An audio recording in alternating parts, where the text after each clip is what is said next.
Have you ever felt like your life was completely dry, like all hope was gone and nothing could ever change?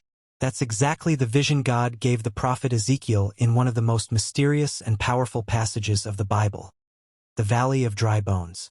Ezekiel was living in exile with his people, far from their homeland. Israel was broken, scattered, and hopeless. To them, it seemed like God's promises had failed. And in the middle of this despair, God gave Ezekiel a vision. The Spirit of the Lord carried him to a vast valley.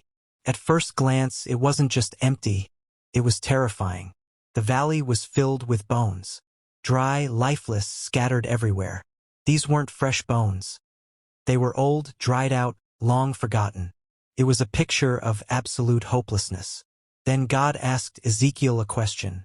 "Son of man, can these bones live?" Ezekiel didn't know how to answer. Humanly speaking, the answer was no. Dry bones don't come back to life. But he wisely replied, "Sovereign Lord, you alone know." That's when God commanded Ezekiel to do something strange. He said, "Prophesy to these bones and say to them, 'Dry bones, hear the word of the Lord. I will make breath enter you, and you will come to life.'" So Ezekiel obeyed. And as he spoke, something incredible happened. Suddenly, there was a rattling sound. Bones began to move, connecting bone to bone. Tendons appeared, flesh covered them, and skin formed over them. An entire army of bodies stood before him, but there was still no breath in them.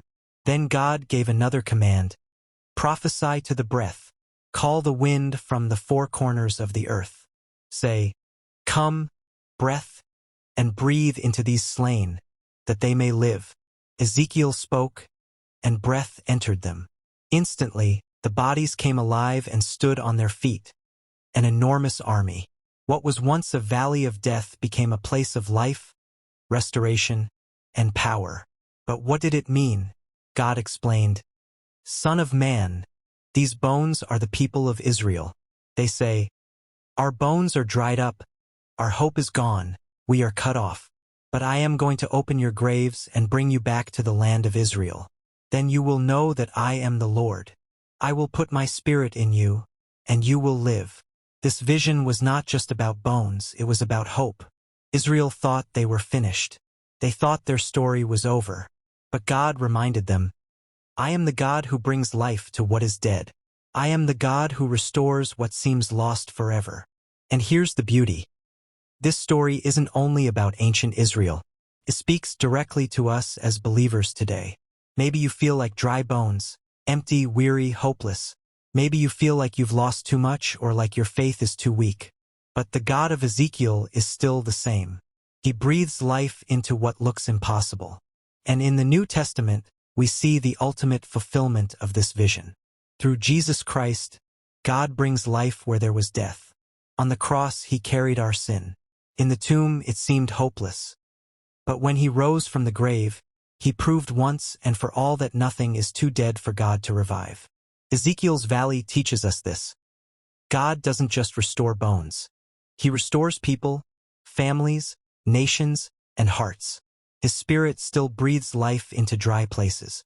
So if you feel lifeless, remember this. The same breath that raised those bones, the same Spirit that raised Jesus from the dead, is the same Spirit living in you. Your valley of dry bones is not the end. It is the place where God's breath will bring new life.